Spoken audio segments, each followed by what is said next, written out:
G'day, my fellow Aussie patriots. Little message to you guys, just to understand the corruption in our government, what we marched against, and what it is, and how complex it is to understand. So there's easy pickings, like, mismanagement of immigration policy, but it goes up. There's a power chain. And so you can look at Mr. Albanese and his actions right now, giving a speech in the UK with Mr. Starmer, who's announced digital ID.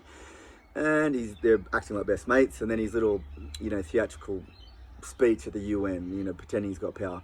He's dancing like a little puppet, all right? And who's pulling the strings? That's where you need to look at.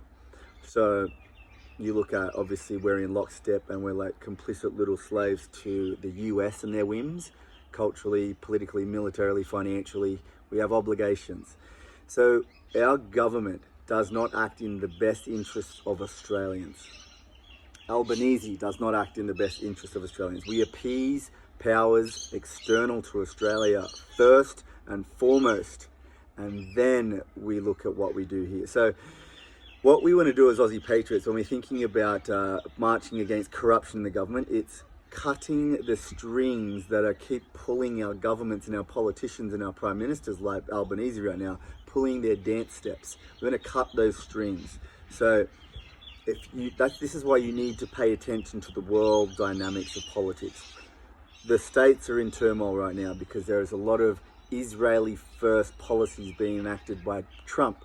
There's a lot of cabinet interests that are Israeli cabinet members over there, congressmen, that are Israeli first, and they're having a big internal war about it. And so they're sending tons of their money, which is the good citizens' efforts, their soul, their time, their energy, sending tons of their money into Israel.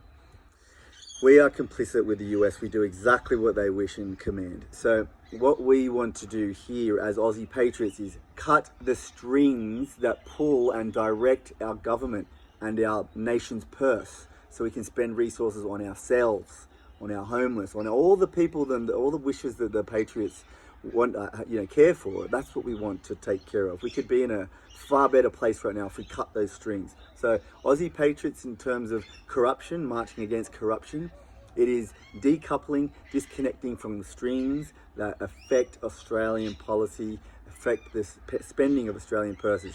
And they're apparently the same strings that are pulling the US. They're Israeli Jewish billionaires. They are radical open border policy funding mechanisms. We want to cut them.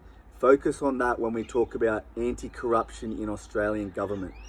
You need to articulate what it is that we're marching for.